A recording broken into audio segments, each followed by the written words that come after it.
Sometimes the smallest hands carry the biggest hearts, and the gentlest voices speak the loudest truths. In a world that often mistakes size for strength, one little girl was about to prove that courage comes in all forms. Clayton Harrow owned the biggest ranch in Texas and a wild black stallion that nobody could tame. 14 grown cowboys had tried to break this horse and failed. When 11-year-old Clara May said she could do it, everyone laughed. Her grandmother Hattie used to train horses before her hands got too old and stiff. She saw something special in Clara that others missed. Clayton thought it was amusing and dared the little girl to try. Clara didn't use force or loud commands like the cowboys did. She used patience and kindness, just like her grandmother taught her. Day after day, she worked with the stallion. Slowly, something amazing started to happen. The horse began to trust her, and the tough rancher began to see that real strength comes in small packages. How did this little girl succeed where all those big, strong men couldn't? Before we jump back in, tell us where you're tuning in from. And if this story touches you, make sure you're subscribed, because tomorrow I've saved something extra special for you. The Texas sun was already climbing high when Clayton Harrow stepped onto his wraparound porch. The silver pocket watch his father had left him catching the morning light as he checked the time. At 61, Clayton moved with the deliberate confidence of a man who had built something lasting from nothing but grit and determination. His ranch stretched beyond the horizon in every direction, 10,000 acres of prime Texas land that supported the largest cattle operation in 3 counties. The Harrow name carried weight in Millbrook, the kind of respect that came not just from wealth, but from fair dealing and hard work. Clayton's weathered hands wrapped around his coffee cup as he surveyed his domain. The bunkhouse was already stirring with activity as ranch hands prepared for another day of mending fences, checking cattle, and maintaining the countless details that kept such an operation running smoothly. He paid his men well and treated them fairly, but he demanded excellence in return. There was no room for shortcuts on the Harrow Ranch, no tolerance for lazy work or careless mistakes. In the distance, beyond the main corrals where his prize cattle grazed peacefully, stood a separate enclosure that drew every visitor's attention. It was larger than the others, built with higher rails and reinforced gates, designed to contain something far more dangerous than docile longhorns. This was where Midnight lived, if you could call such an existence living. The black stallion was a magnificent creature, standing nearly 17 hands high, with a coat that gleamed like polished obsidian in the sunlight. His mane flowed like dark water when he moved, and his eyes held an intelligence that was both beautiful and unnerving. Clayton had found him running wild in the hill country 2 years ago, leading a small band of mares with the kind of natural authority that reminded him of the great Mustang herds his grandfather used to describe. The horse had been too magnificent to leave wild, too valuable to pass up, but capturing him had proven to be only the beginning of Clayton's troubles. 14 cowboys had tried their hand at breaking Midnight. Each one had been experienced, skilled in the traditional methods of horse training that had served ranchers for generations. They used ropes and saddles, spurs and firm hands, applying pressure until the horse submitted to human will. It was the way things had always been done, the way Clayton's own father had taught him when he was barely old enough to sit a horse properly. But Midnight was different. He fought with a fury that spoke of something deeper than mere wildness. Every attempt to break him had ended the same way, with bruised cowboys picking themselves up from the dirt, nursing wounded pride along with their physical injuries. The horse had thrown Buck Sullivan, a man who had gentled horses for 30 years. He had sent Tommy Rodriguez to the doctor with 3 cracked ribs. Even Jake Matthews, who claimed he had never met a horse he couldn't handle, had walked away shaking his head and muttering about devil horses. The failures had begun to affect Clayton's reputation. Neighboring ranchers made jokes about the horse that couldn't be tamed, suggesting that maybe Clayton had finally met his match. Some offered to buy Midnight, planning to try their own methods, or simply to put the dangerous animal down. But Clayton's pride wouldn't allow either option. The horse was his, and he would find a way to master it, even if it took years. On the other side of town, in a small white house with a picket fence that needed painting, 11-year-old Clara May was beginning her own day. She moved quietly through the morning routine, not wanting to wake her grandmother too early. Hattie needed her rest more than she used to, though she would never admit it.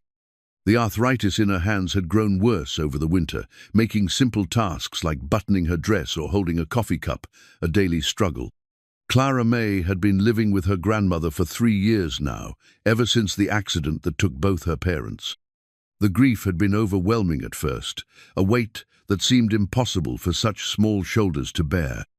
But Hattie had wrapped her in love and patience, teaching her that healing came slowly, like the changing of seasons, and that strength could be found in the quietest moments.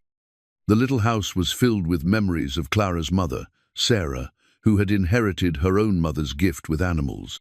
Photographs showed a young woman with gentle eyes and capable hands, always surrounded by dogs, cats, and the occasional injured bird she had nursed back to health. In Clara's room, carefully preserved in a wooden box, was her mother's journaler, small leather-bound book filled with sketches of horses and notes about their behavior, written in her mother's careful script. Hattie had been the finest horse trainer in the territory once, before age and arthritis had forced her into retirement. Her reputation had been built on patience and understanding rather than force, on reading the language that horses spoke through their eyes and movements. She could gentle the most difficult animal with nothing more than time, soft words, and an intuitive understanding of what each horse needed to feel safe. The old woman watched her granddaughter with eyes that missed nothing. Clara May had inherited more than her mother's look. She had the same quiet confidence around animals, the same ability to remain calm when others might panic. Even as a small child, Clara had shown an unusual understanding of creatures that others found difficult or dangerous. Stray dogs followed her home, wild cats allowed her to pet them, and even the neighbor's temperamental rooster seemed to behave better in her presence. In the early morning light, Clara May sat at the kitchen table with her mother's journal open before her. She studied the detailed sketches of horse anatomy, the careful notes about reading an animal's mood through the position of its ears or the tension in its body. Her small fingers traced the words her mother had written about patience being the greatest tool any trainer could possess. "Morning, sweet girl," Hattie said softly as she entered the kitchen, her movements careful and deliberate. Her hands were already swollen from the night's rest, the joints stiff and painful, but she smiled as she watched her granddaughter reading. "Morning, Grandma. I made you coffee. It's still warm." Hattie accepted the cup gratefully, noticing how Clara had already learned to make the handle face the right direction, making it easier for arthritic fingers to grasp. The child was always thinking of such things, small kindnesses that made Hattie's heart swell with pride and love. "Still reading your mama's notes?" Clara nodded, her finger marking a passage about earning a horse's trust. She wrote that horses remember everything, every kindness and every cruelty. She said they make decisions about humans based on how we treat them in the first few minutes. Hattie settled into her chair, studying her granddaughter's earnest expression. "Your mama understood horses better than most people understand other people.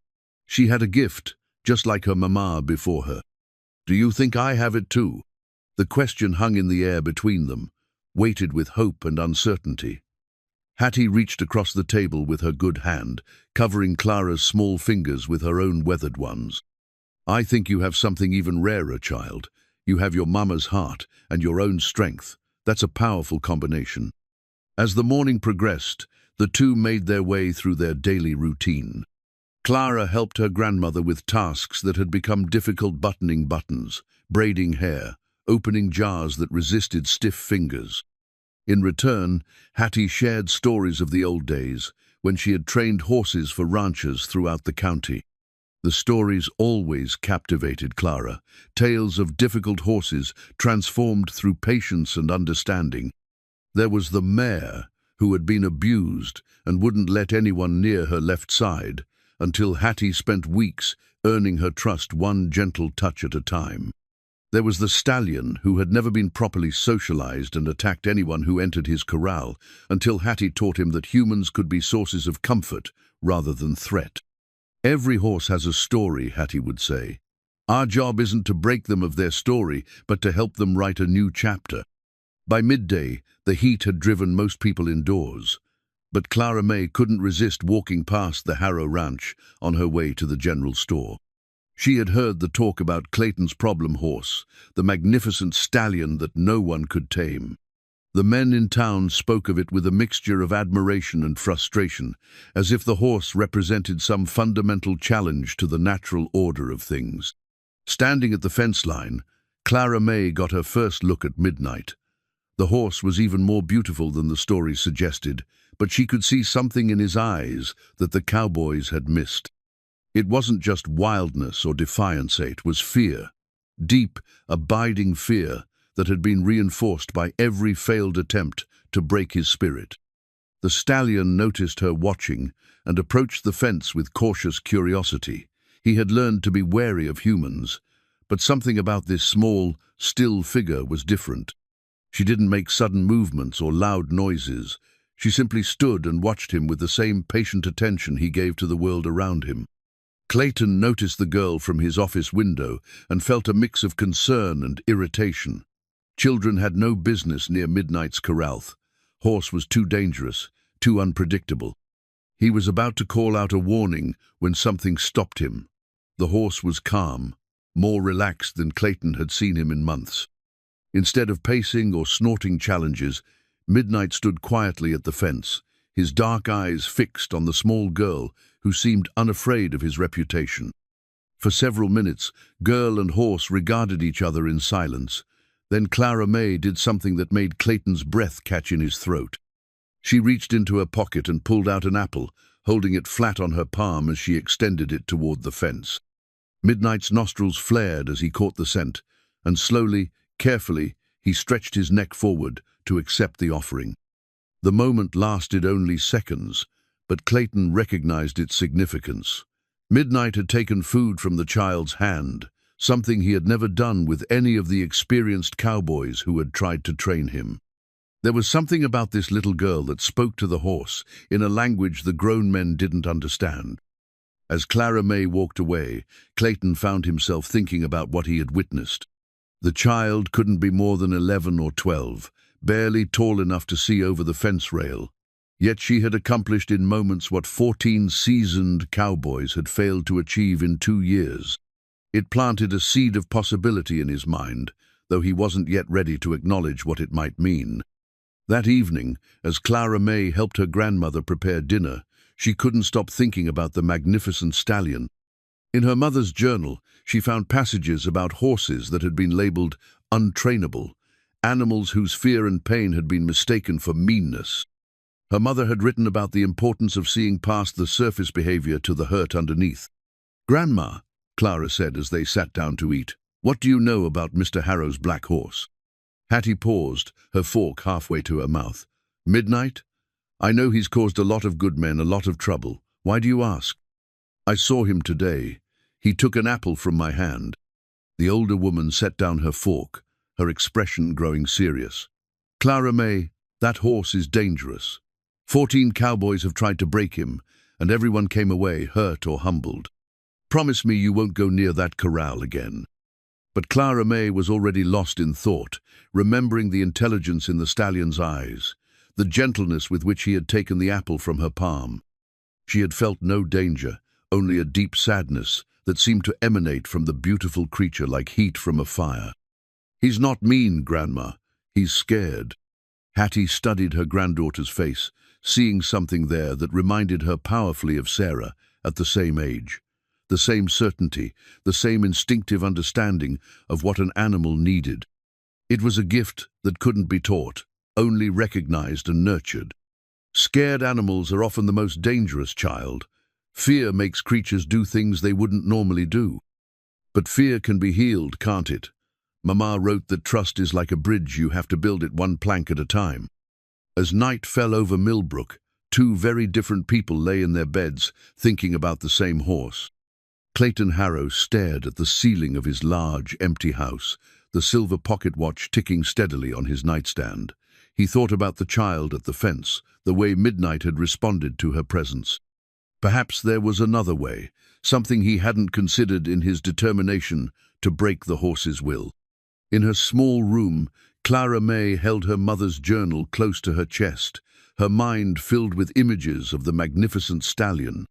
She could still feel the velvet softness of his muzzle against her palm, still see the intelligence and pain in his dark eyes. Somewhere in the pages of her mother's careful notes, she was certain she would find the key to helping both the horse and the stubborn rancher who owned him. The stage was set for something extraordinary, though none of the players yet understood their roles in the drama about to unfold. In the morning, Clara May would make a decision that would change everything, proving that sometimes the smallest voice carries the greatest wisdom, and the gentlest touch can accomplish what force never could. The morning air still held a hint of coolness when Clara May made her way toward the Harrow Ranch, her mother's journal tucked securely in her small satchel alongside another apple for Midnight. She had barely slept, her mind churning with thoughts of the beautiful Stallion and the sadness she had seen in his eyes. Against her grandmother's wishes and her own better judgment, she felt drawn back to the corral like iron filings to a magnet. She arrived just as Clayton was stepping out of the barn with Will Patterson, a grizzled cowboy from 2 counties over who had a reputation for breaking the most difficult horses. Will was the 15th man to try his hand with Midnight, and from the determined set of his jaw, he was confident this attempt would end differently than the others. "That horse has got a devil in him, Mr. Harrow," Will was saying as he adjusted his well-worn chaps. "But I've never met a horse that couldn't be taught some manners with the right application of pressure and persistence." Clayton nodded, though something in his expression suggested less confidence than his words conveyed. "He's cost me more in medical bills and wounded pride than any horse has a right to. If you can break him, Will, there's a $100 bonus in it for you." Clara May positioned herself by the fence, far enough away to stay out of trouble, but close enough to observe everything. Other spectators had gathered as well ranch hands, taking a break from their morning chores, a few townspeople who had heard about another attempt on the infamous Stallion, and old-timers who came for the entertainment of watching another cowboy learn humility the hard way. Will entered the corral with the confidence of a man who had done this hundreds of times before. He carried a coiled rope in one hand and a bridle in the other, his movements deliberate and practiced. Midnight watched him approach with ears pinned back and nostrils flaring, already sensing the familiar threat. "Easy now, boy," Will said in a firm voice. "We're going to do this the right way, whether you like it or not." The cowboy's approach was textbook perfect, the same method that had worked on countless other horses. He moved steadily forward, rope ready, projecting the kind of calm authority that usually convinced even difficult horses to submit. But Midnight wasn't like other horses. The Stallion exploded into motion without warning, rearing high on his hind legs and striking at the air with hooves that could crush a man's skull. Will rolled to the side, his years of experience saving him from serious injury, but Midnight wasn't finished. The horse spun and kicked, sending up clouds of dust and making it clear that he would fight this battle until one of them could no longer continue. For 20 minutes, the dance continued. Will would advance, rope spinning, trying to get close enough to secure the Stallion. Midnight would charge, rear, and strike, his black coat gleaming with sweat and his eyes wild with something that went beyond mere rebellion. The watching crowd grew silent, recognizing that they were witnessing something more than the usual struggle between horse and rider. Finally, Will made his move. He got the rope around Midnight's neck and began the process of wearing the horse down, using the pressure and release method that had served him well for decades. But Midnight fought the rope with a desperation that spoke of deep trauma, throwing himself against the restraint with such violence that several spectators stepped back from the fence. The end came suddenly. Midnight reared one final time, higher than before, and when he came down, Will wasn't quite fast enough to get out of the way. The horse's shoulder caught the cowboy in the chest, sending him flying backward into the fence rails with a sickening crack. Clayton was over the fence and into the corral before anyone else could react, helping Will to his feet while keeping a wary eye on the still agitated Stallion. The cowboy was conscious but clearly hurt, holding his ribs and breathing in short, careful gasps. "That's enough," Clayton said grimly. "Doc Hanson needs to look at those ribs, and I need to think about what to do with this horse." As Will was helped away, leaning heavily on two ranch hands, the crowd began to disperse with the disappointed murmur of people who had hoped to see something different. But Clara May remained at the fence, watching Midnight pace the far side of the corral with his head high and his breathing still labored from the fight. The horse was magnificent in his defiance, but Clara could see the cost of the battle written in every line of his body. This wasn't victory, it was the desperate resistance of a creature that had learned to expect nothing but pain from human contact. Her mother's journal had described horses exactly like this, animals whose spirits had been wounded by harsh treatment until they saw every human as a threat. Clayton noticed the girl still standing there as he climbed back over the fence, his own breathing heavy and his face grim with frustration. He was about to tell her to move along when something in her expression stopped him. She wasn't looking at him, she was focused entirely on Midnight, and her small face held a kind of understanding that seemed impossible for someone her age. "He's not bad," Clara May said quietly, not taking her eyes off the Stallion. "He's just scared."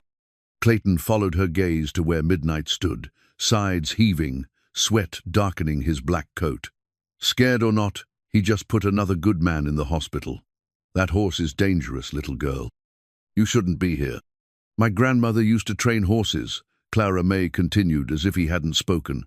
"She said the hardest ones to help are the ones that have been hurt the most. They forget how to trust." Something in her voice made Clayton look at her more carefully. She couldn't be more than 11 or 12, small for her age, with her grandmother's calm eyes and her mother's gentle manner.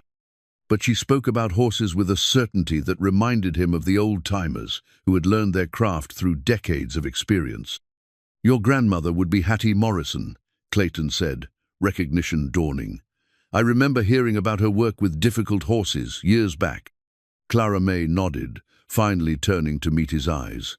"She can't do it anymore because her hands hurt too much, but she taught me things about listening to what horses are really saying." Clayton felt a strange stirring of possibility, though his practical mind rejected it immediately. This was a child talking, someone with no experience and no understanding of the real dangers involved. Will Patterson was a professional with 30 years of experience, and he was on his way to the doctor. What could a little girl possibly accomplish that grown men couldn't? But as he looked back at Midnight, Clayton had to admit that the traditional methods weren't working. 15 experienced cowboys had tried to break the Stallion, and all had failed. The horse was beautiful and valuable, but he was becoming more dangerous with each failed attempt. Soon, Clayton would have to make a decision about putting the animal down rather than risk more injuries. "What exactly are you suggesting?" Clayton asked, though he couldn't believe he was even entertaining the conversation. Clara May took a deep breath, gathering her courage. "Let me try to help him. Not break him, help him. My grandmother says some horses just need someone to show them that not all humans want to hurt them." The silence that followed was broken only by the sound of Midnight's breathing as he gradually calmed down. Clayton stared at the girl, his mind racing through all the reasons why her suggestion was impossible, dangerous, and completely irresponsible. A child had no business near a horse that had just injured a grown man. But something else was pulling at him, a memory of his own childhood, when his father had dismissed his ideas simply because of his age. The old man had been a believer in force and dominance, in breaking things until they submitted to his will. It had worked with horses, with land, and with people, but it had never brought peace or satisfaction, only a kind of bitter victory that tasted of ashes. "Your grandmother know you're here." Clara May's slight blush told him everything he needed to know. "She'd have my hide if she knew I was even talking to you about this," Clayton said. But he was still thinking, still weighing possibilities against probabilities. "And your idea about helping, instead of breaking, what exactly would that look like?" "I don't know yet." Clara May admitted with the honesty of childhood. But I know it wouldn't start with ropes and force. It would start with showing him that I'm not going to hurt him. Clayton looked from the girl to the horse and back again.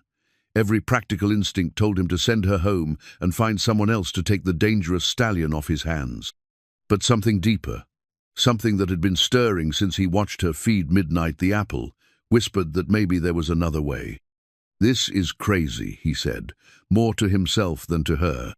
"Sometimes crazy is just another word for different," Clara May replied, unconsciously quoting her grandmother's favorite saying. Clayton stared at her for a long moment, then at Midnight, who had moved closer to the fence again, his dark eyes fixed on the small girl with an intensity that bordered on fascination. Against all logic, against every principle of responsible ranch management, Clayton heard himself saying the words that would change everything. "All right, little girl, you've got yourself a dare. But we do this my way, with safety measures and medical help standing by, and the first sign of real danger, we stop. Understood?" Clara May's smile was like sunrise breaking over the prairie, full of hope and determination. "Understood, Mr. Harrow. When can I start?" As she walked away, clutching her mother's journal and already planning her approach, Clayton stood alone by the corral fence, wondering what he had just committed himself to. Hattie's old training rope seemed to materialize in his memory. He had seen her use it years ago, before his father had driven her away from the ranch. It was different from the harsh ropes the Cowboys used, softer somehow, designed for communication rather than domination. Midnight watched the girl disappear down the dusty road, then turned his attention to Clayton with what almost looked like curiosity. For the first time in 2 years, the stallion approached the fence without aggression, his ears forward instead of pinned back, as if he too sensed that something had fundamentally changed. Clayton reached slowly for his father's silver pocket watch, feeling its familiar weight in his palm. The old man would have laughed at the idea of letting a child attempt what experienced cowboys had failed to accomplish. But maybe that was exactly why it was worth trying. Maybe the answer lay not in overpowering the horse, but in understanding what he truly needed to heal. The news of Clayton Harrow's decision traveled through Millbrook faster than a prairie fire in August. By evening, half the town knew that he had agreed to let little Clara May Morrison try her hand with the stallion that had defeated 15 grown men. The reactions ranged from amused disbelief to genuine concern for the child's safety. At the Morrison house, Hattie was anything but amused. Clara May had returned home glowing with excitement, barely able to contain her joy as she explained what had happened at the ranch. But her grandmother's face had grown increasingly grave as the story unfolded. "Clara May Morrison, what were you thinking?" Hattie's voice carried the weight of years and hard-earned wisdom. "That horse is dangerous. He could kill you without meaning to, just by being what he is." Clara May sat at the kitchen table, her mother's wooden brush in her hand, simple grooming tool that had belonged to Sarah, worn smooth by years of gentle use on countless horses. She ran her fingers over its familiar surface, drawing comfort from the connection to her mother's memory. "But Grandma, you taught me that every horse is just waiting for someone to understand them. Midnight isn't mean he's scared. I can see it in his eyes." Hattie lowered herself carefully into her chair, her arthritic hands folding in her lap. The pain was worse today, perhaps from the change in weather, but she tried not to let it show. "Understanding and helping are two different things, child. I was young once too, thought I could heal every broken creature that came my way. But some wounds run too deep, and some horses have been hurt too badly to ever trust again.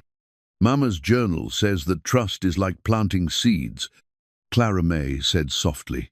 "You have to prepare the soil first, then plant with care, then wait for the right conditions to help things grow." The comparison made Hattie's stern expression soften slightly. Sarah had indeed written those words, along with detailed observations about animal behavior that showed remarkable insight for someone so young. The journal had become Clara May's constant companion, a bridge between past and present that helped her feel connected to the mother she still missed every day. "Your mama was special," Hattie admitted. She had a gift that couldn't be taught, only recognized. But gifts come with responsibilities, Clara May. And sometimes the most responsible thing is to know when not to use them. They talked long into the evening, Hattie sharing stories of horses she had trained and the lessons each one had taught her. She spoke of the importance of reading body language, of recognizing the difference between fear and aggression, of understanding that healing took time and couldn't be rushed.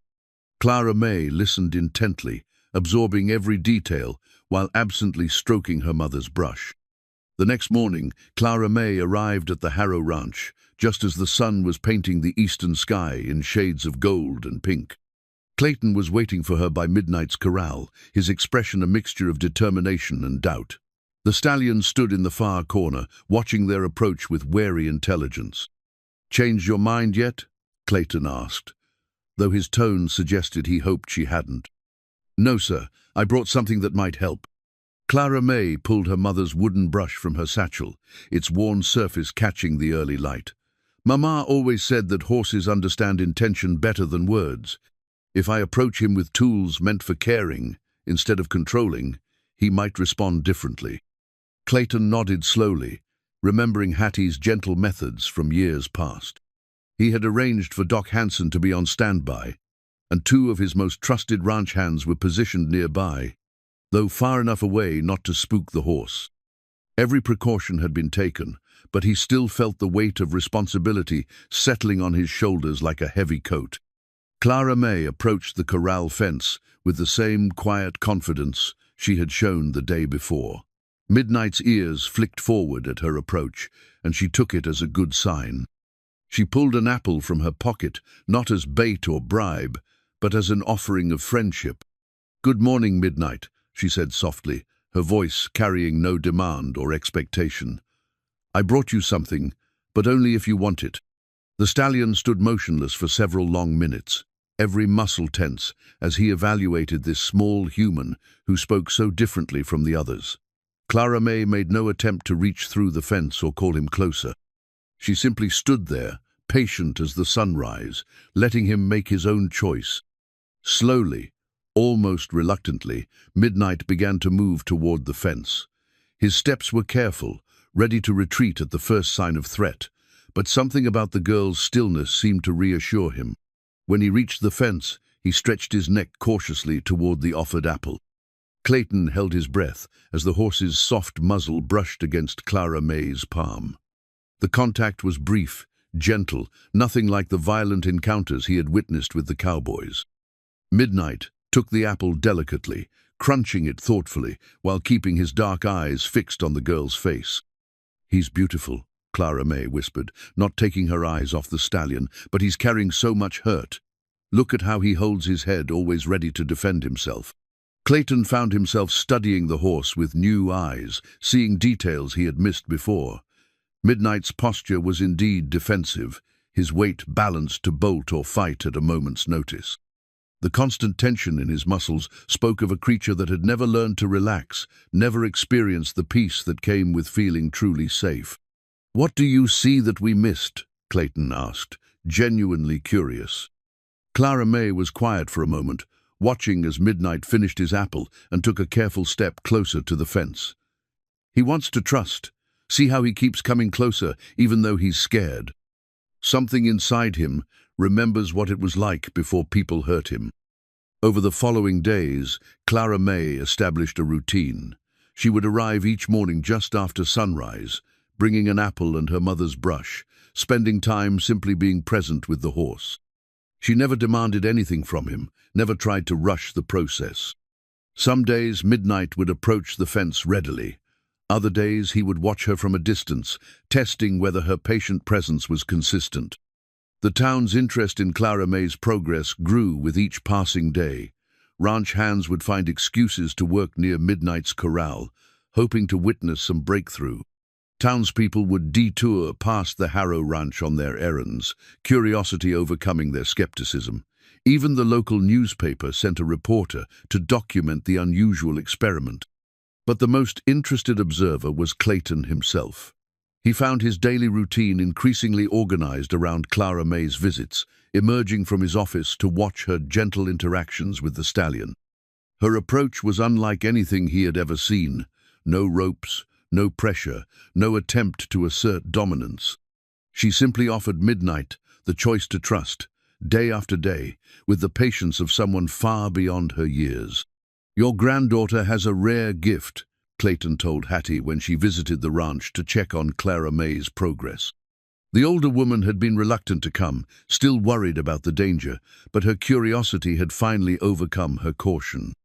Hattie watched Clara May standing quietly by the fence, humming a gentle tune while Midnight grazed nearby, clearly comfortable with her presence. "She has her mother's heart," Hattie said softly. "Sarah always believed that love could heal anything, given enough time and patience." "Think it will work with this horse?" Hattie was quiet for a long moment, her experienced eyes taking in every detail of the scene before them. Midnight was calm, more relaxed than she had ever seen him, though still alert and ready to retreat if necessary. But there was something different in his posture, a subtle softening that spoke of cautious hope.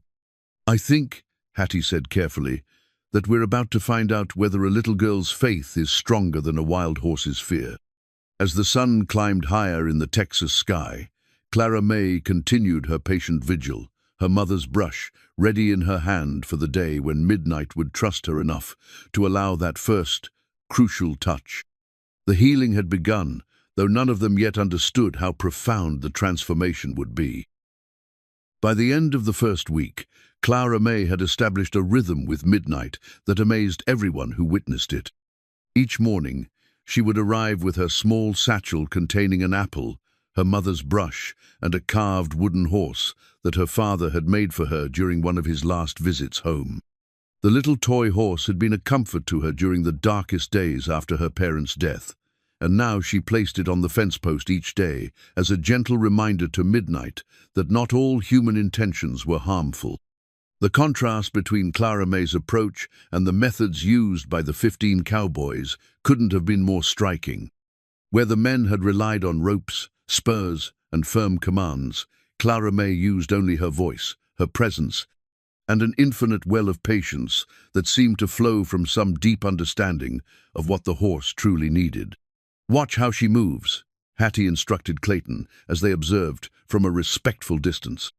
Despite her initial reluctance, the older woman had begun visiting the ranch daily, sharing her knowledge while being careful not to interfere with Clara May's natural instincts. She never makes sudden gestures, never raises her voice. Every movement tells the horse that she's safe to be around. Clayton nodded, studying the girl's graceful interactions with the stallion.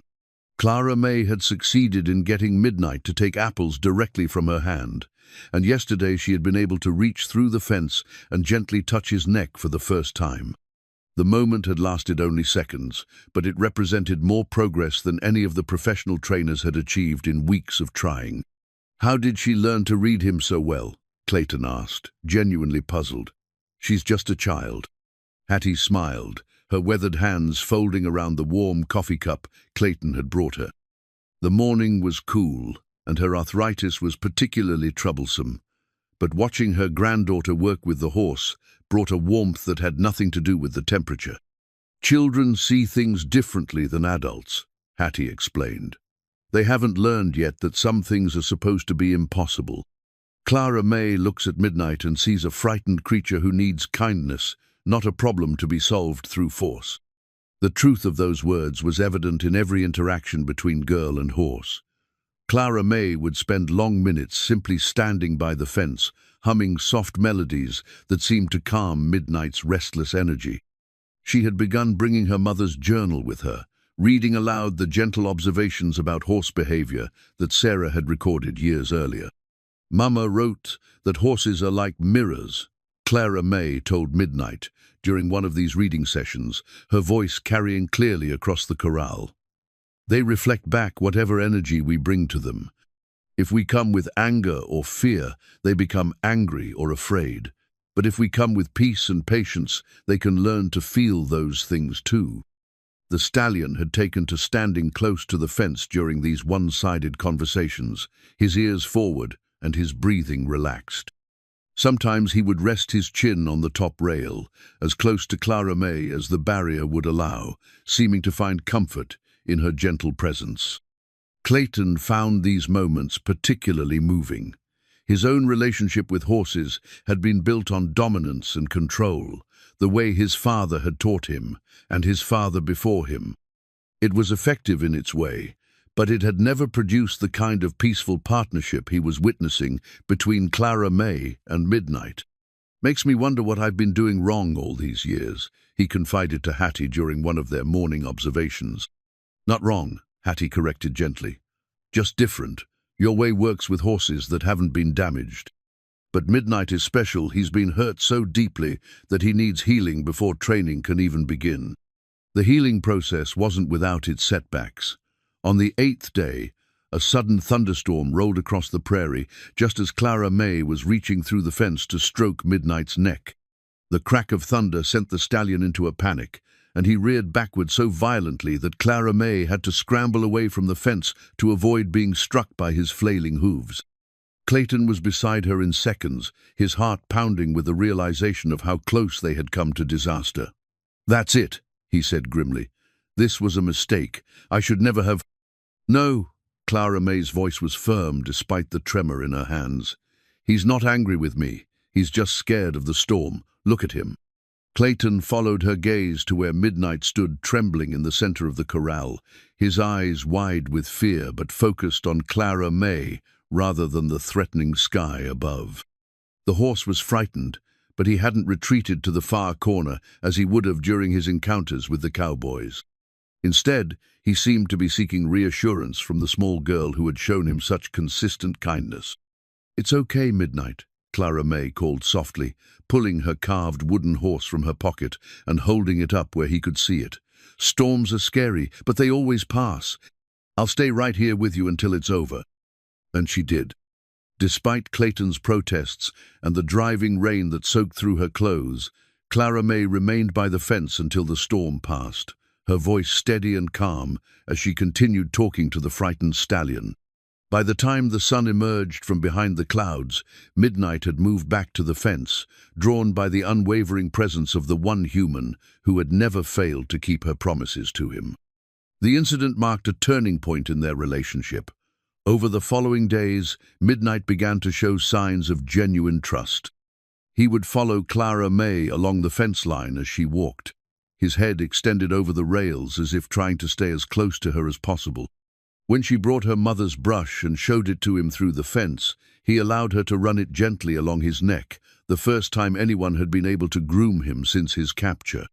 "He's remembering what it feels like to be cared for," Hattie observed, watching her granddaughter work the brush through Midnight's tangled mane. "Your mama used to say that horses never forget kindness, even after they've been hurt. It just takes the right person to help them remember." The town's fascination with Clara May's progress had grown into something approaching obsession. The general store buzzed with daily reports of her activities, and betting pools had formed around whether she would actually succeed in riding the stallion. Some visitors came from neighboring counties just to witness the unusual sight of a child gentling a horse that had defeated so many experienced men. But for Clara May, the attention from others mattered less than the growing connection she felt with Midnight.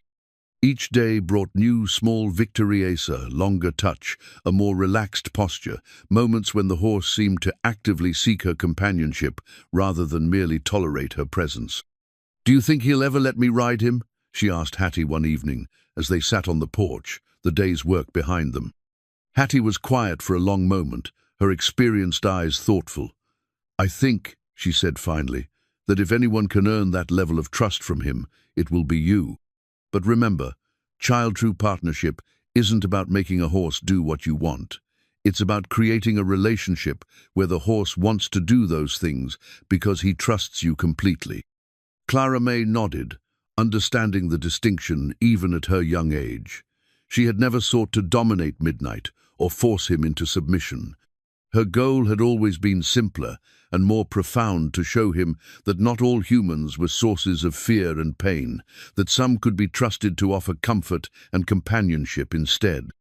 As the stars emerged in the vast Texas sky, both girl and horse were learning lessons that would serve them well in the greater challenges ahead. Trust, once established, could grow into something powerful enough to transform not just their own relationship, but the very understanding of strength itself. The carved wooden horse sat on Clara May's windowsill that night, a tangible reminder of her father's love and her own growing confidence. Tomorrow would bring new opportunities to deepen the bond with Midnight, and she fell asleep, planning gentle approaches that would help the Stallion take the next step toward healing.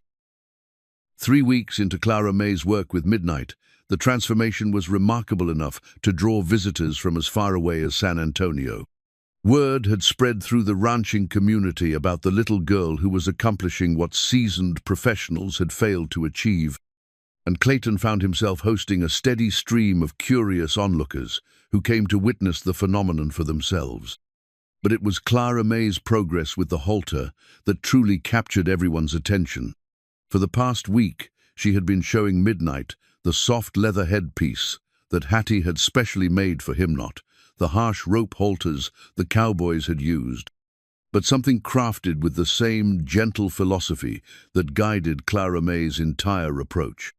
Clayton watched from his usual position by the office window, his worn work gloves lying forgotten on the desk beside him.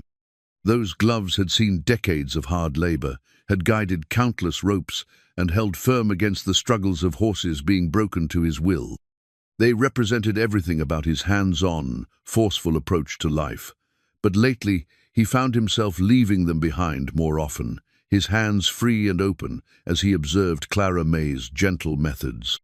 "She's been working up to this for days," Hattie explained as she joined him at the window. The older woman had become a daily fixture at the ranch, her presence providing both support for Clara May and valuable consultation for Clayton. "Watch how she lets him investigate the halter first. Lets him understand that it's not a threat." Down by the corral, Clara May held the halter where Midnight could see and smell it, making no attempt to approach his head.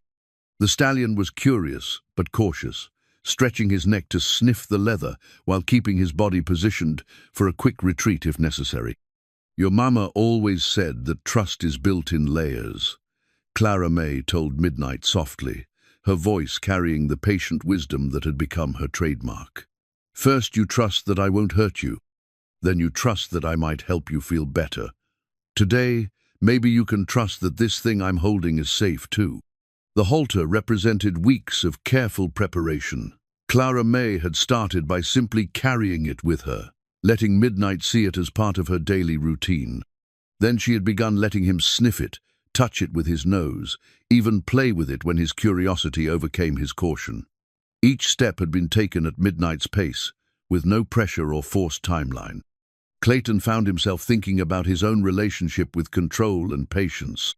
His entire life had been built on making things happen through sheer force of will, acquiring land, building his ranch, establishing his reputation.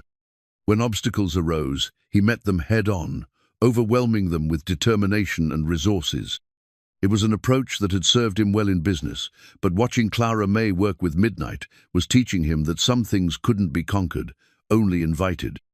"Reminds me of trying to court my late wife," he said unexpectedly, the words surprising him as much as they did Hattie. "Martha was shy, careful about trusting people.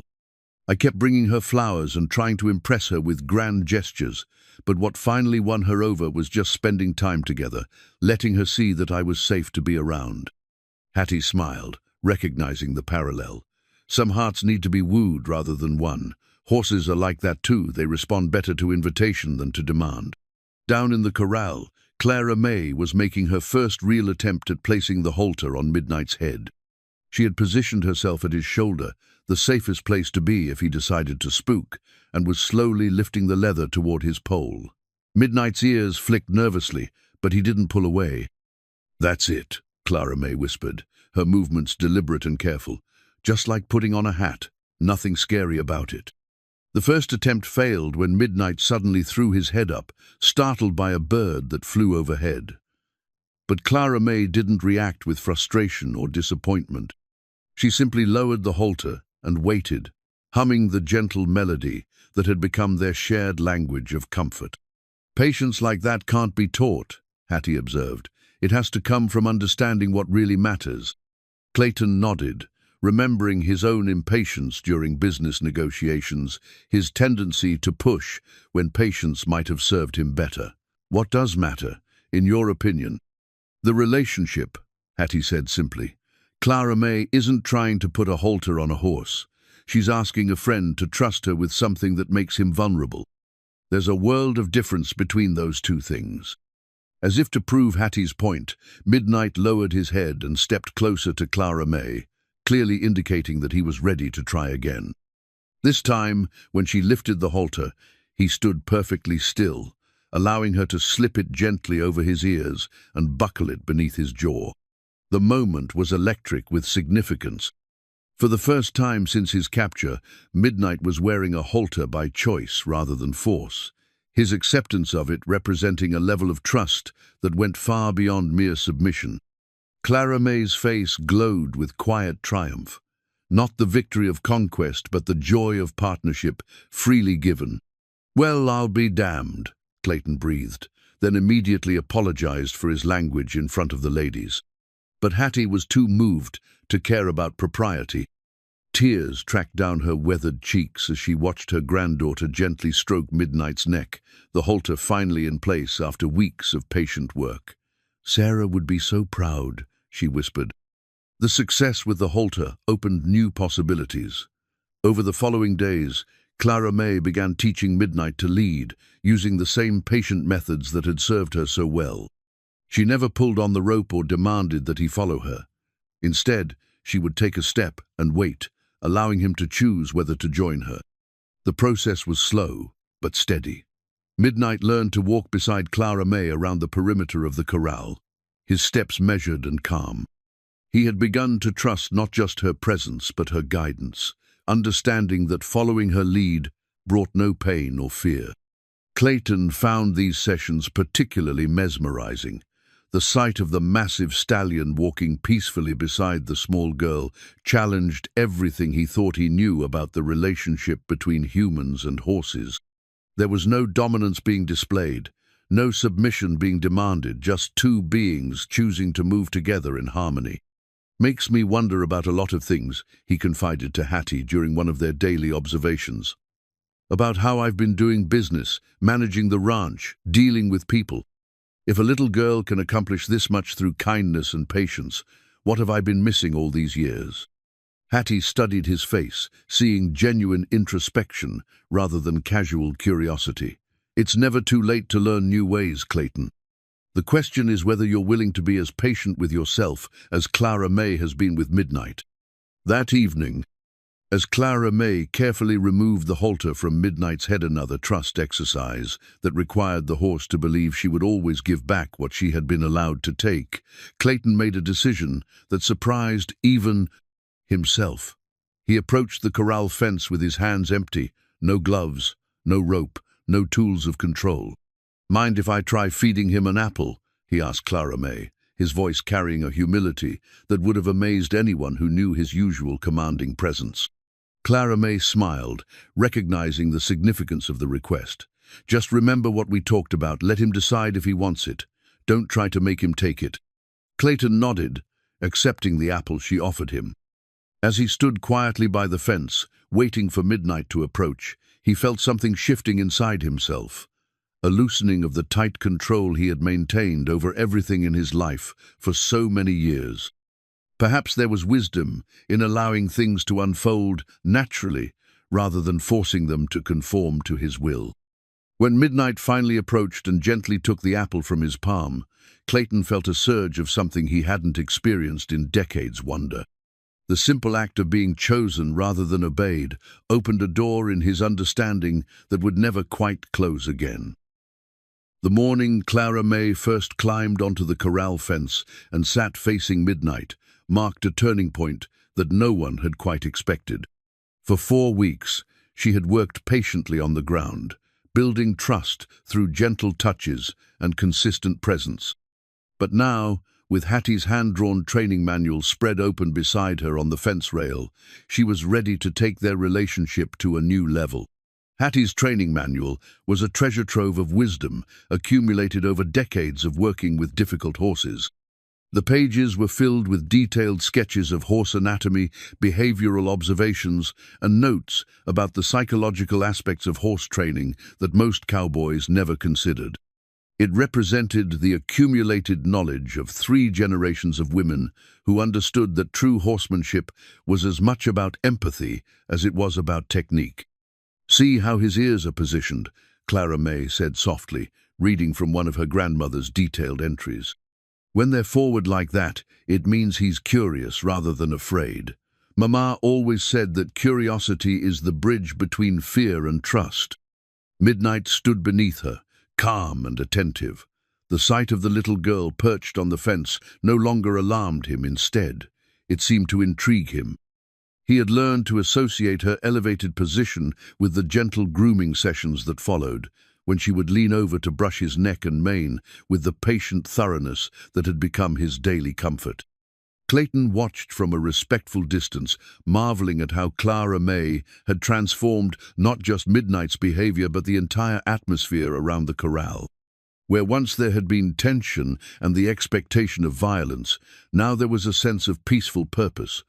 Ranch hands who used to avoid the area now found reasons to work nearby, drawn by the unusual sight of perfect harmony between human and horse. "She's getting ready to try riding him," Hattie said quietly, joining Clayton at his observation post. Her voice carried a mixture of pride and concern that only a grandmother could manage. "Not today, maybe not for several more days, but she's preparing both of them for that possibility." Clayton felt his stomach tighten at the thought. Despite everything he had witnessed, despite the obvious trust between girl and horse, the idea of Clara May actually mounting Midnight still terrified him. The stallion was massive, powerful enough to seriously injure or kill a child without malicious intent. All it would take was one moment of panic, one unexpected spook, and "I can see what you're thinking," Hattie said gently, "but look at them together. Really look." Clayton forced himself to focus on what was actually happening rather than what his fears told him might happen. Clara May was leaning forward now, her small hands working through Midnight's mane with the wooden brush her mother had used years earlier. The stallion's eyes were half closed with contentment, his breathing deep and relaxed. When Clara May shifted her weight, he didn't flinch or step away.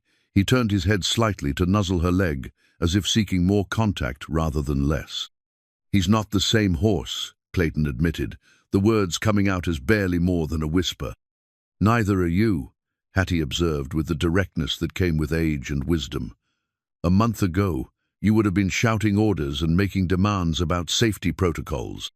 Now you're standing here quietly, trusting Clara May's judgment." The truth of that observation hit Clayton harder than he expected. His entire approach to the situation had evolved, along with Clara May's relationship with Midnight. Where once he would have insisted on controlling every variable, now he found himself deferring to the quiet wisdom of an 11-year-old girl who seemed to understand things that had escaped him for 61 years. "Your training manual," he said, nodding toward the collection of papers spread on the fence rail. "I'd like to read it sometime, if you don't mind. Might help me understand what I've been doing wrong all these years." Hattie smiled, recognizing the significance of the request. "You haven't been doing things wrong, Clayton. You've been doing them the way you were taught, the way your father was taught. But there are other ways, gentler ways that work better with horses like Midnight." Down in the corral, Clara May was preparing for her next innovation. She had brought a small wooden mounting block, nothing more than a sturdy step stool that would allow her to stand level with Midnight's back. The sight of it made Clayton's anxiety spike again, but he forced himself to remain silent, trusting in the process that had brought them this far. "Easy, boy," Clara May said as she positioned the mounting block beside Midnight's shoulder. "Just something to help me reach you better. Nothing scary about it." Midnight investigated the wooden block with his usual careful curiosity, sniffing it thoroughly, before allowing Clara May to step up onto it. From this new height, she could reach more of his back and sides, extending her grooming sessions to areas that had been beyond her reach from the ground. The first time she leaned across his back, Midnight tensed slightly but didn't move away.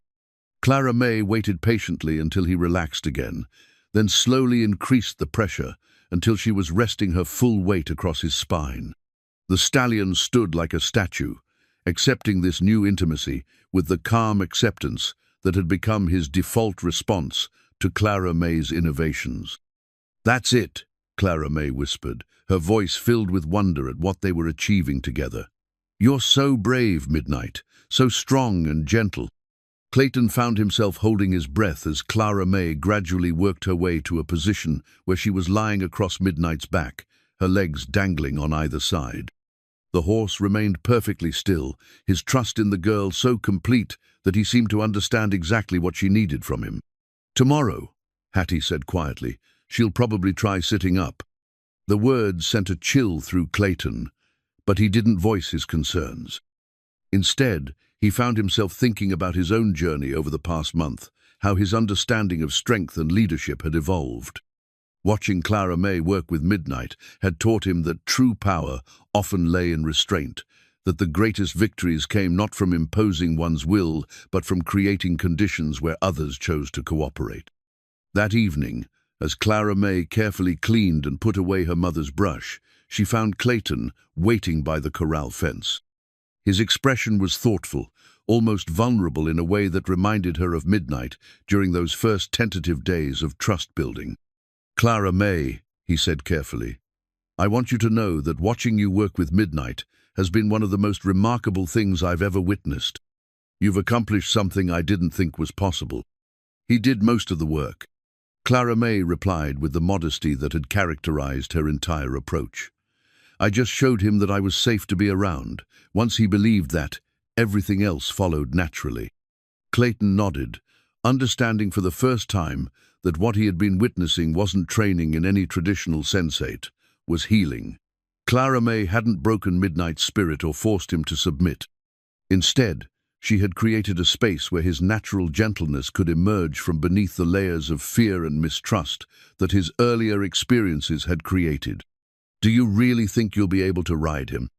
Clara May looked out at Midnight, who was grazing peacefully in the growing twilight. "I think," she said carefully, "that when he's ready to carry me, he'll let me know, and when I'm ready to trust him completely, I'll be brave enough to try." As they walked back toward the house, Clayton found himself thinking about the lessons hidden in Clara May's simple philosophy. Perhaps the secret to any successful relationship, whether with horses, business partners, or family members, lay in creating that same kind of safe space where natural goodness could flourish. It was a revelation that would continue to reshape his understanding of what it meant to be truly strong. The discovery came by accident, as the most important revelations often do. Clara May had been searching through her grandmother's old trunk for additional training materials when her fingers encountered a slim envelope tucked behind a collection of faded ribbon swords from horse shows that Hattie had won. Decades earlier, inside the envelope was a photograph that made Clara May's breath catch in her throat. The black and white image showed a much younger Hattie standing beside a magnificent horse, but it was the setting that captured Clara May's attention.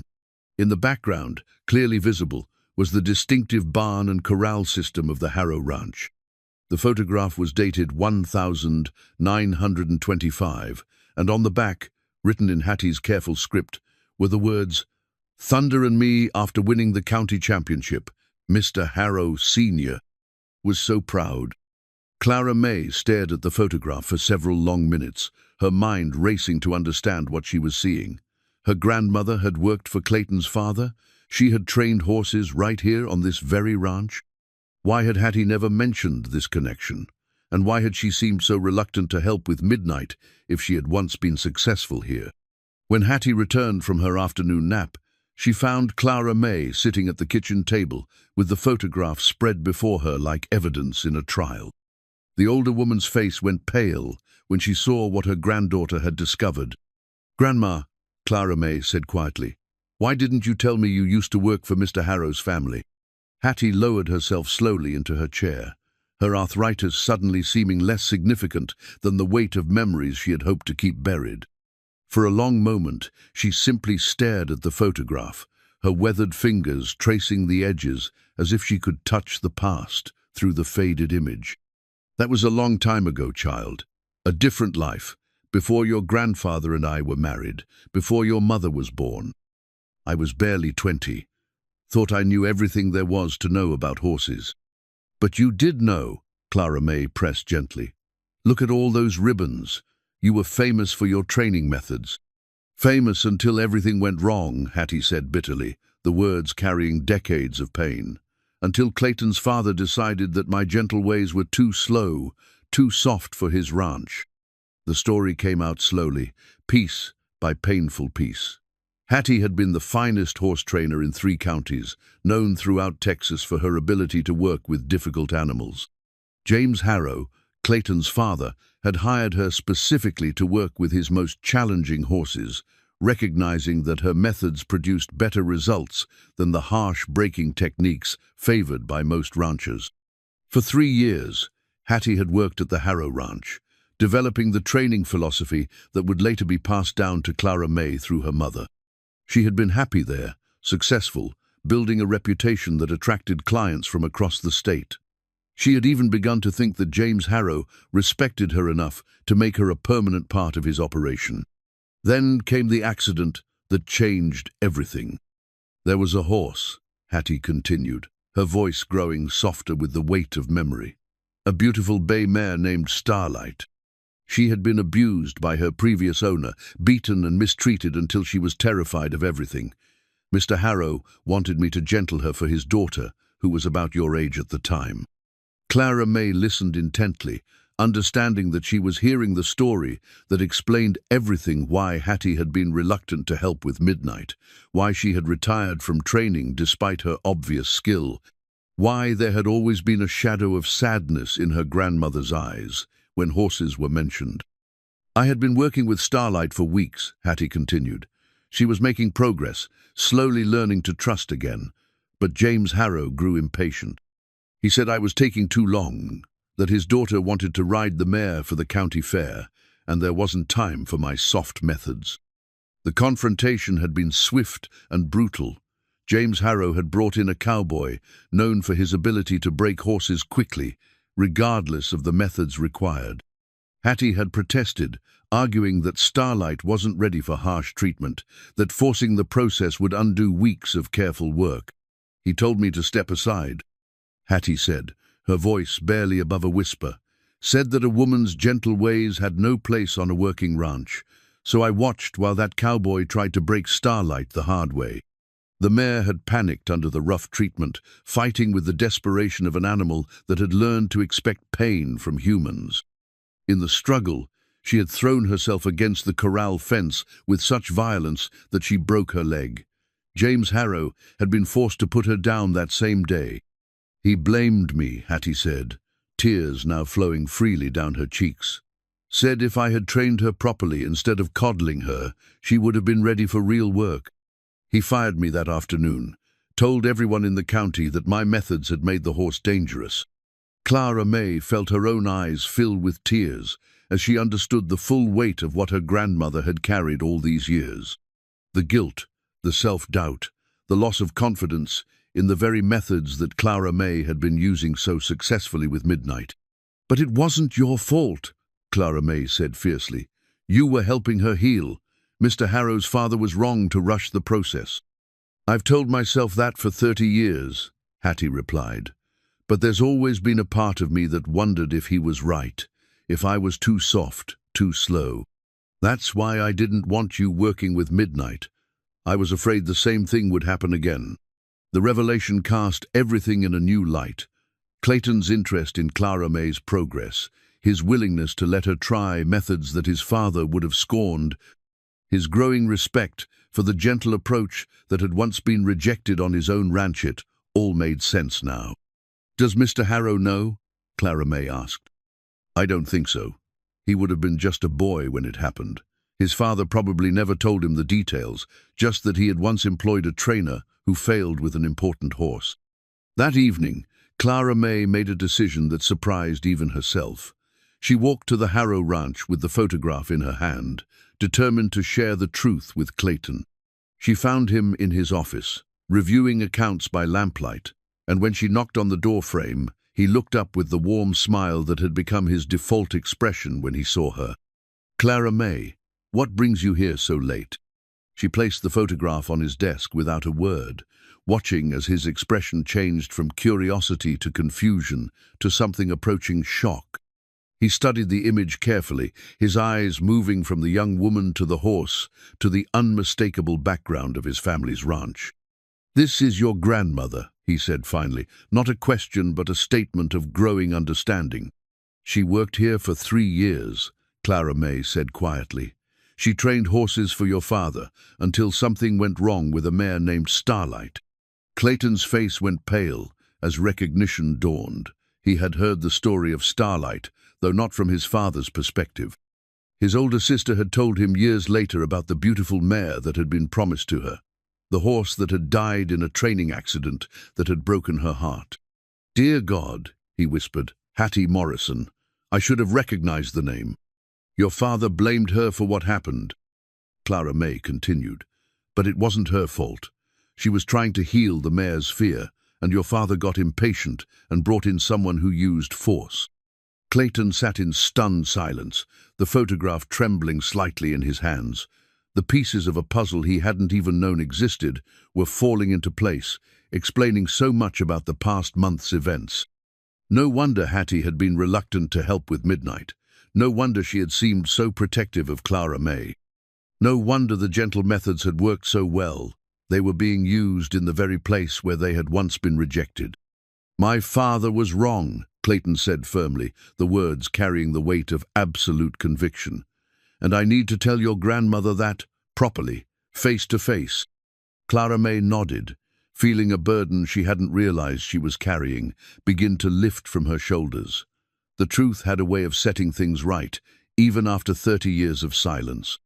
As she walked home under the star-filled Texas sky, Clara May thought about cycles and healing, about how the past could be redeemed through the present.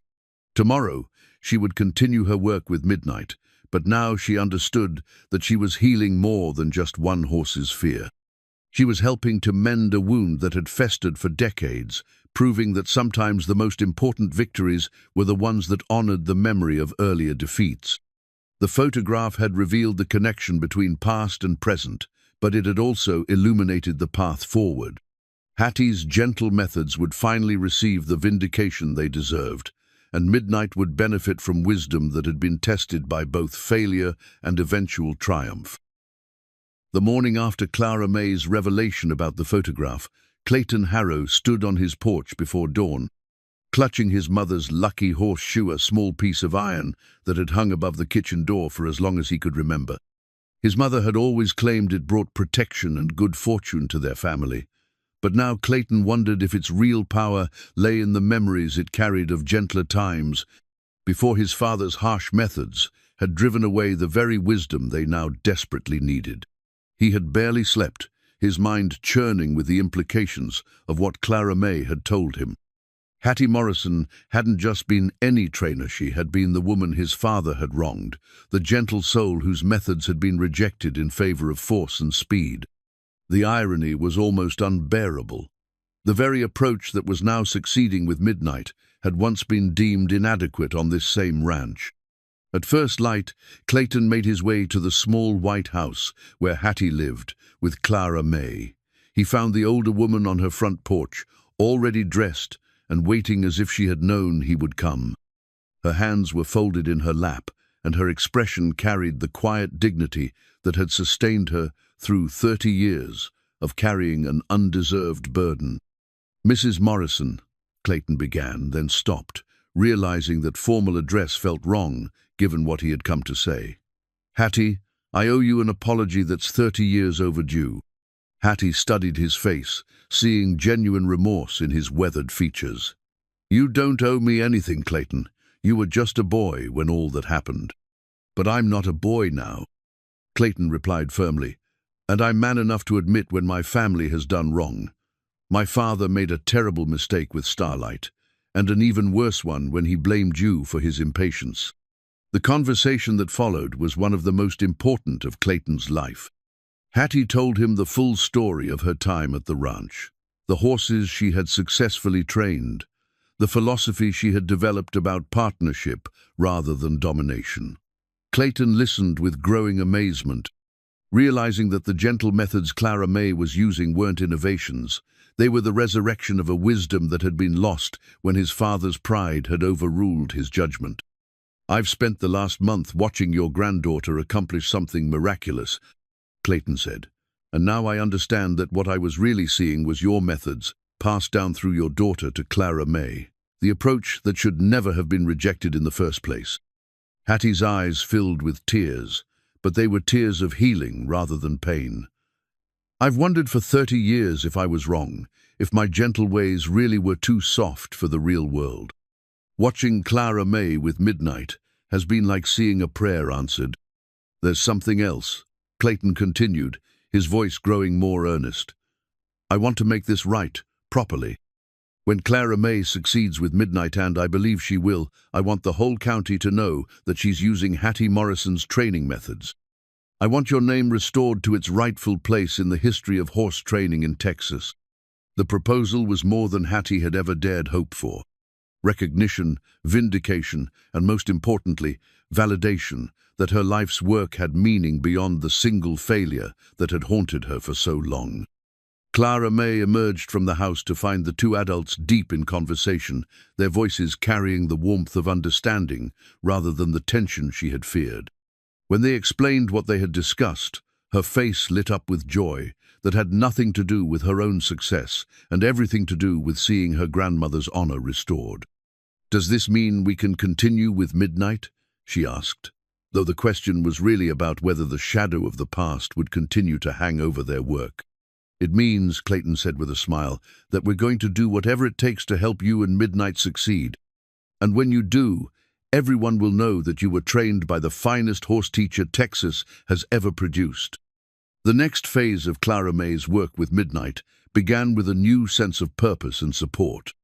Word of the reconciliation between Clayton and Hattie spread through the community, and with it came a deeper understanding of what Clara May was attempting to accomplish. This wasn't just about training a difficult horse, it was about proving that compassion and patience could triumph over force and fear. The preparations for Clara May's first attempt at actually riding Midnight took on the character of a community event. Doc Hansen was asked to be present, not because anyone expected trouble, but because the responsible thing was to be prepared for any possibility. Several of Clayton's most trusted ranch hands were positioned around the corral, though their instructions were to observe rather than intervene unless Clara May specifically asked for help. Hattie spent hours with Clara May, sharing the final details of her training philosophy and helping her granddaughter prepare mentally for the challenge ahead. The lucky horseshoe that had belonged to Clara May's mother became a tangible link to the courage and wisdom that had been passed down through the generations. "Your mama carried this horseshoe with her whenever she worked with a particularly difficult animal," Hattie explained as she pressed the small piece of iron into Clara May's palm. She believed it reminded her to stay grounded, to remember that she was connected to something larger than herself. Clara May closed her fingers around the horseshoe, feeling its weight and warmth. It wasn't just a good luck charm, it was a physical reminder of the legacy she carried, the tradition of gentle strength that had shaped her approach to everything in life. The town's interest in Clara May's progress had reached a fever pitch. Betting pools that had started as idle entertainment had become serious discussions about the nature of strength and leadership. Some still believed that force was the only way to handle truly difficult problems, but many others had been converted by witnessing Clara May's patient progress. "That little girl has taught this whole town something about what real courage looks like," commented Mrs. Patterson at the general store. "Takes more guts to be gentle than it does to be rough." On the morning chosen for the attempt, Clara May followed her usual routine with deliberate calm. She arrived at the ranch just as the sun was painting the eastern sky in shades of pink and gold, carrying her mother's journal, the lucky horseshoe, and the quiet confidence that had carried her through weeks of patient work.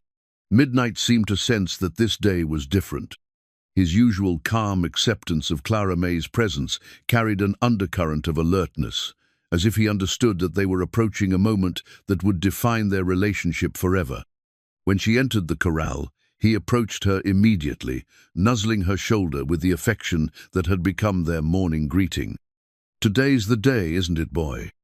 Clara May said softly, running her hands along his neck and feeling the powerful muscles beneath his silk-smooth coat. "We've been building up to this for weeks. I think we're both ready." The assembled observers maintained a respectful distance, understanding that this moment belonged to Clara May and Midnight alone. Clayton found himself thinking about all the times he had witnessed horses being broken through force, the violent struggles that ended in submission rather than partnership. What he was about to see would be completely different, a joining of wills freely given rather than dominance imposed through strength. Hattie stood beside Clayton, her weathered hands clasped tightly together as she watched her granddaughter prepare for the ultimate test of everything she had been taught. "Whatever happens," she said quietly, "Clara May has already succeeded. She's proven that there's another way, a better way." Clara May began with the same gentle routine that had characterized all her work with Midnight. She brushed his coat until it gleamed like polished obsidian, checked his hooves for stones, and whispered the soft reassurances that had become their shared language.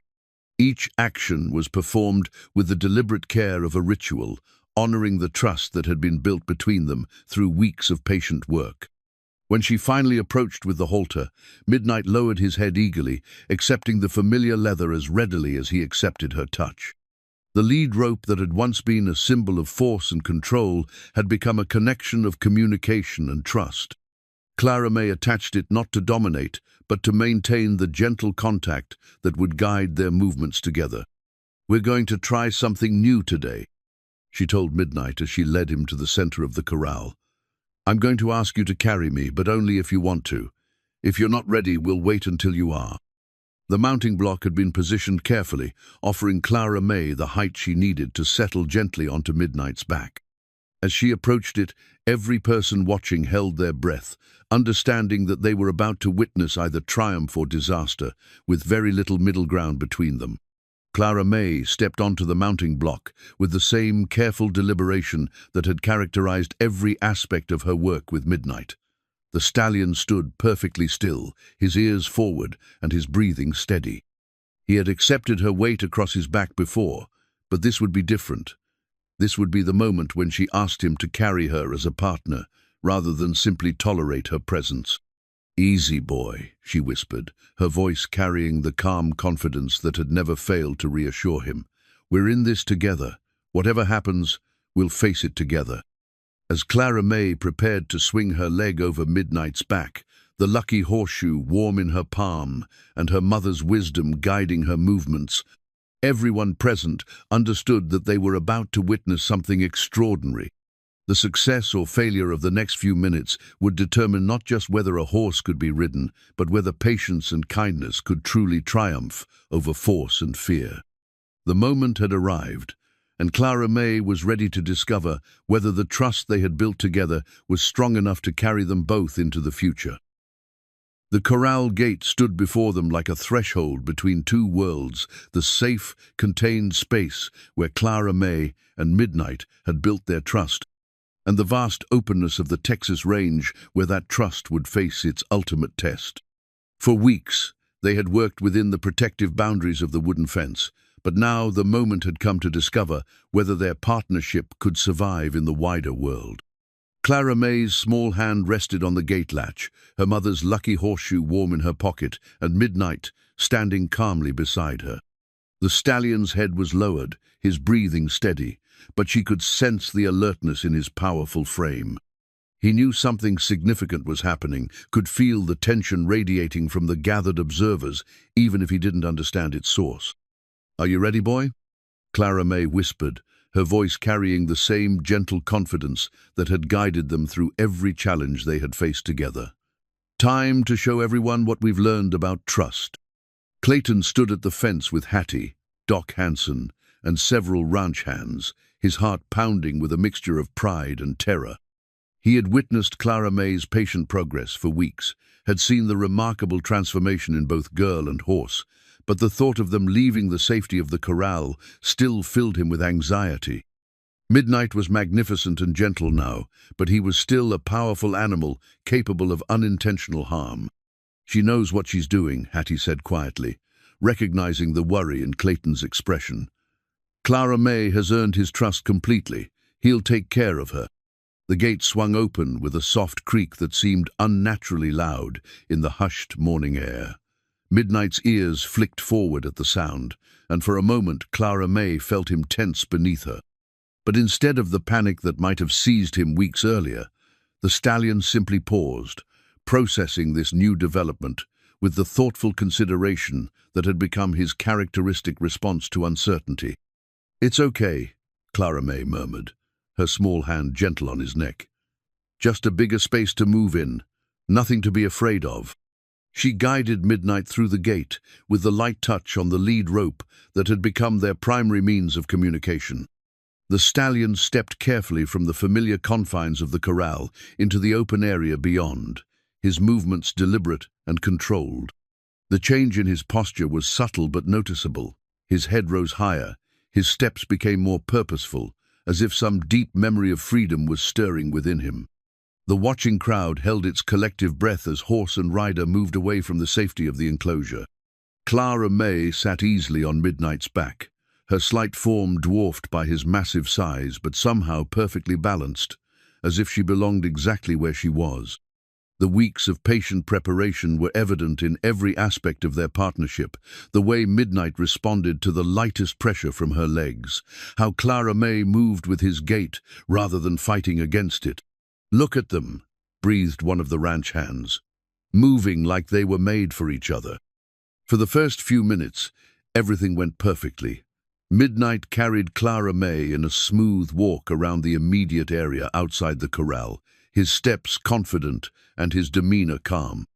The stallion seemed to be enjoying the freedom of movement, the chance to stretch his legs and explore spaces that had been denied to him for so long. Clara May felt a surge of joy unlike anything she had ever experienced. This was what her grandmother had described, what her mother had written about in her journal, the perfect harmony between human and horse that came only when trust was complete and mutual. She could feel Midnight's strength beneath her, could sense his willingness to carry her anywhere she asked him to go.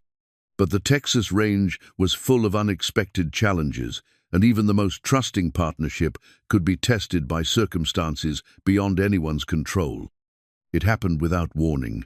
A meadowlark, startled by their approach, burst from a clump of tall grass directly in front of Midnight's path.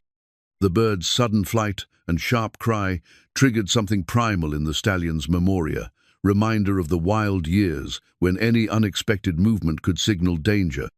Midnight's reaction was instantaneous and powerful. His head shot up, his eyes went wide with alarm, and his muscles coiled with the kind of explosive energy that had made him so dangerous to the cowboys who had tried to break him. For a terrifying moment, Clara May felt him gather himself beneath her, preparing to bolt or rear or do whatever his instincts demanded for survival. The crowd gasped, several people starting forward before catching themselves. This was the moment everyone had feared, the instant when all of Clara May's patient work could be undone by forces beyond her control. Midnight was no longer the gentle companion of the corrali, was a wild creature responding to perceived threat with all the power and unpredictability that had defeated 15 experienced cowboys. Clayton's hand went instinctively to his father's pocket watch, his knuckles white with tension as he watched the drama unfold. Everything depended on the next few seconds, on whether the trust between girl and horse was strong enough to overcome millions of years of evolved survival instinct. Clara May felt Midnight's fear as clearly as if it were her own.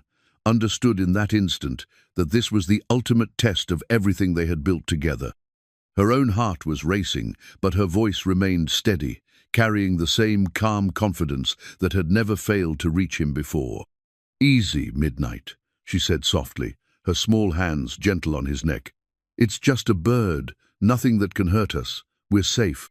The next few moments would determine whether patience and love could truly triumph over fear and instinct, whether a little girl's faith was strong enough to guide a wild stallion through the storm of his own terror. In that moment of crisis, when Midnight's muscles coiled with the explosive power of a creature preparing to flee, Clara May's voice became the most important tool she possessed.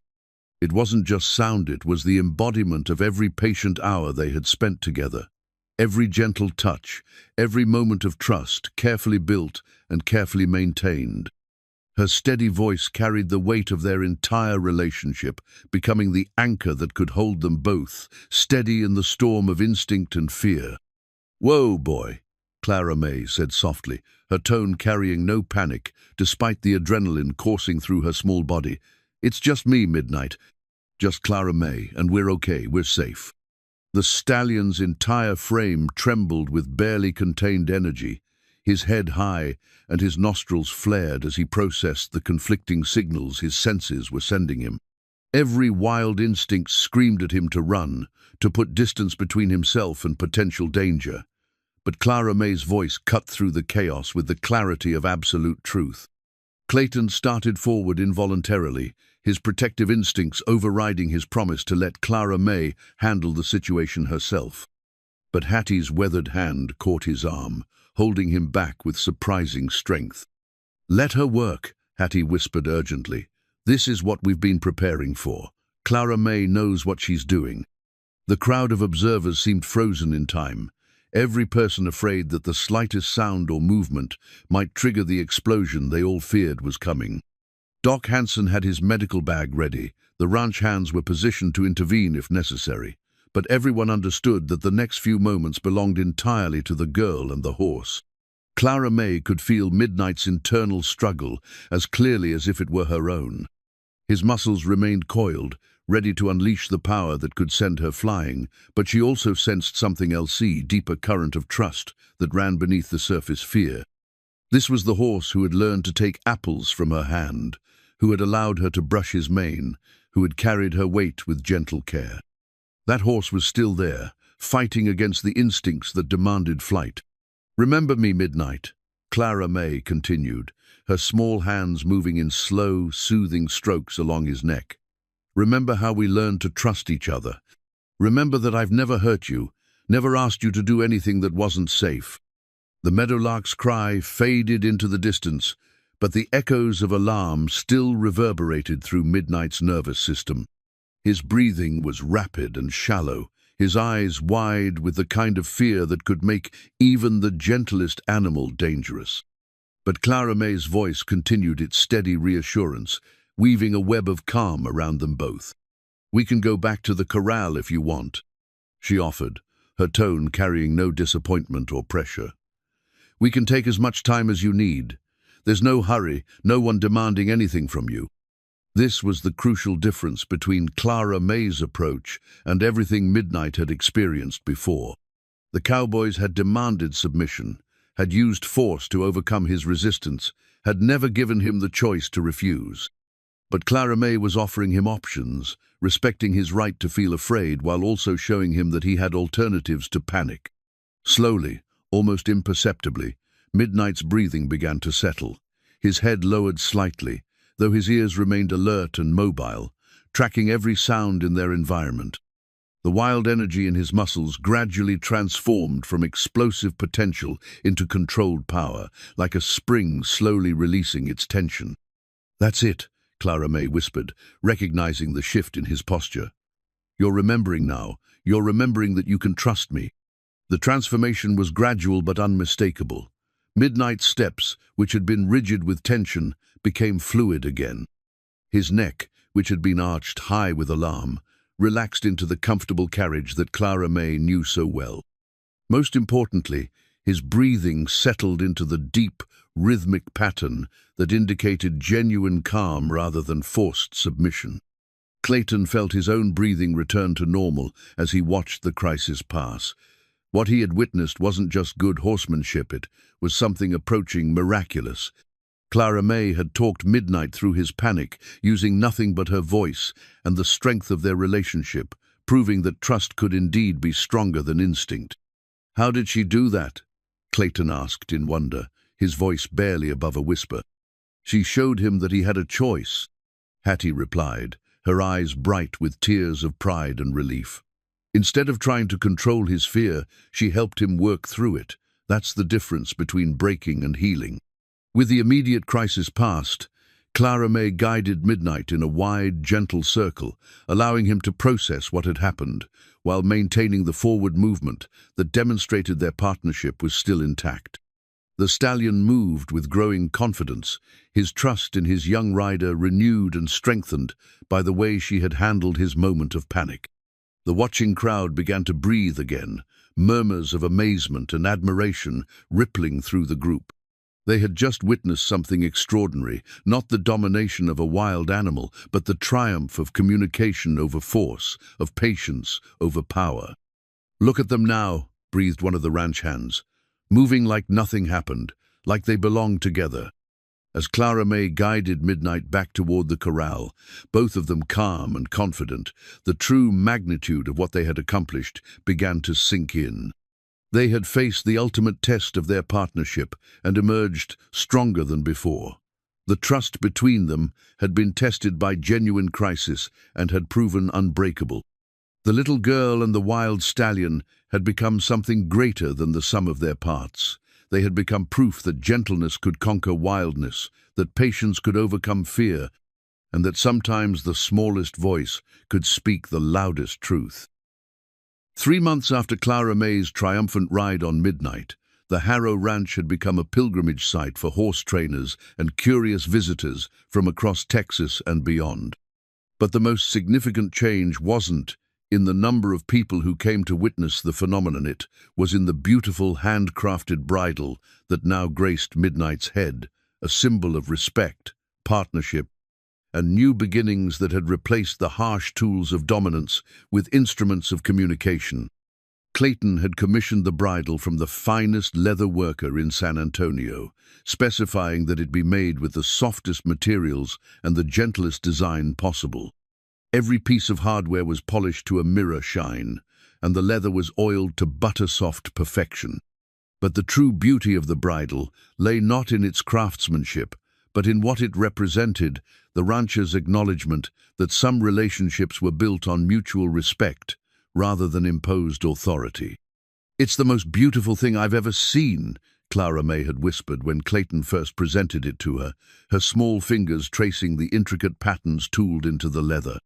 The bridle fit Midnight perfectly, complementing his natural dignity rather than constraining it, and when Clara May rode him now, they looked like partners who had chosen each other rather than a human who had conquered an animal. The transformation extended far beyond Clara May and Midnight. The success of their partnership had rippled through the entire community, changing how people thought about strength, leadership, and the power of gentle persistence. Clayton found himself applying Clara May's patient methods to other aspects of ranch management, discovering that many problems could be solved more effectively through understanding than force. "You've taught an old dog some new tricks," he told Hattie one afternoon as they watched Clara May working with a young colt that had been deemed difficult by his previous owners. The little girl's approach was the same as it had been with Midnight Patient, gentle, focused on building trust, rather than asserting dominance. Hattie smiled, her arthritis-gnarled hands folded peacefully in her lap. The public recognition of her training methods had brought her a sense of completion that she had never expected to experience. Visitors came regularly to learn about her gentle philosophy, and several young trainers had asked to apprentice under her guidance, though she always insisted that Clara May was now the better teacher. "Clara May has a gift that goes beyond anything I could teach her," Hattie said, watching her granddaughter help the nervous colt overcome his fear of human contact. "She understands that healing has to happen from the inside out, that you can't force trust any more than you can force love. The establishment of the Hattie Morrison School of Gentle Horse Training had been Clayton's idea, but it had been embraced enthusiastically by the entire community. The old barn that had once housed broken-down equipment was converted into a teaching facility where Clara May and Hattie shared their methods with visitors from around the world. The walls were lined with photographs, documenting their successes not just with Midnight, but with dozens of other horses who had been labeled untrainable until they encountered the patient wisdom of 3 generations of Morrison women. Clara May's journal had grown thick with new entries, detailed observations about equine behavior and training techniques that built upon her mother's original work. She had discovered that each horse was unique, requiring slightly different approaches. But the underlying principles remained constant patience, respect, and the understanding that trust could not be demanded, only earned. Every horse has a story, Clara May told a group of visiting trainers, unconsciously echoing her grandmother's favorite saying. Our job isn't to erase their story or force them to forget it. Our job is to help them write new chapters that are better than what came before. Midnight himself had become something of a celebrity, though he seemed blissfully unaware of his fame. He carried Clara May with the pride of a horse who knew he was valued for who he was, rather than what he could be forced to become. Their daily rides had become a source of joy for both of them, a celebration of the partnership they had built through mutual respect and understanding. The change in Clayton was perhaps the most remarkable transformation of all. The hard-driving rancher, who had once believed that problems could only be solved through force and determination, had learned to listen before acting, to consider gentle solutions before resorting to harsh ones. His business relationships improved, his ranch hands worked with greater enthusiasm, and his reputation evolved from that of a tough taskmaster to a wise leader who understood that true strength often wore a gentle face. Never thought I'd see the day when Clayton Harrow would choose patience over pressure, commented one of his longtime neighbors. But watching that little girl work with his stallion changed something fundamental in him. The betting pools that had once focused on whether Clara May would succeed had evolved into discussions about the nature of courage itself. The town had learned, through watching an 11-year-old girl and a wild stallion, that real bravery often involved choosing the difficult path of compassion over the easier route of force. As the sun set over the Texas prairie on another peaceful day, Clara May sat in the corral with Midnight, his beautiful new bridle glinting in the golden light as she brushed his coat to its customary shine. The stallion stood relaxed and content, occasionally nuzzling her shoulder in the affectionate gesture that had become their signature interaction.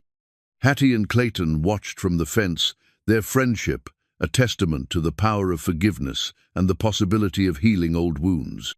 The past had been acknowledged and addressed, but it no longer cast shadows over the present. "What do you think she'll do next?"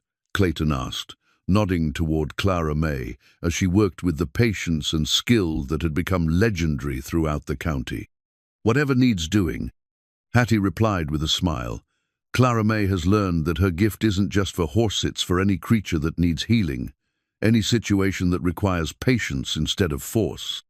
As the first stars appeared in the vast Texas sky, Clara May finished her work and carefully put away her mother's brush, her movements carrying the same deliberate care that characterized everything she did. Tomorrow would bring new challenges, new horses to help, new opportunities to prove that gentleness could indeed be stronger than force. The legacy that had begun with Hattie's gentle methods passed through Sarah's loving hands and found its fullest expression in Clara May's patient heart would continue to grow and spread. The beautiful bridle that adorned Midnight's head was more than an accessory, it was a symbol of what could be accomplished when humans chose to lead with their hearts rather than their hands, when they understood that the greatest victories were those that honored the dignity of all involved. In the end, Clara May had done more than train a wild stallion. She had helped an entire community remember that strength came in many forms, and that sometimes the most powerful force in the world was simply a small hand extended in friendship. asking nothing more than the chance to prove that trust, once given freely, could transform everything it touched.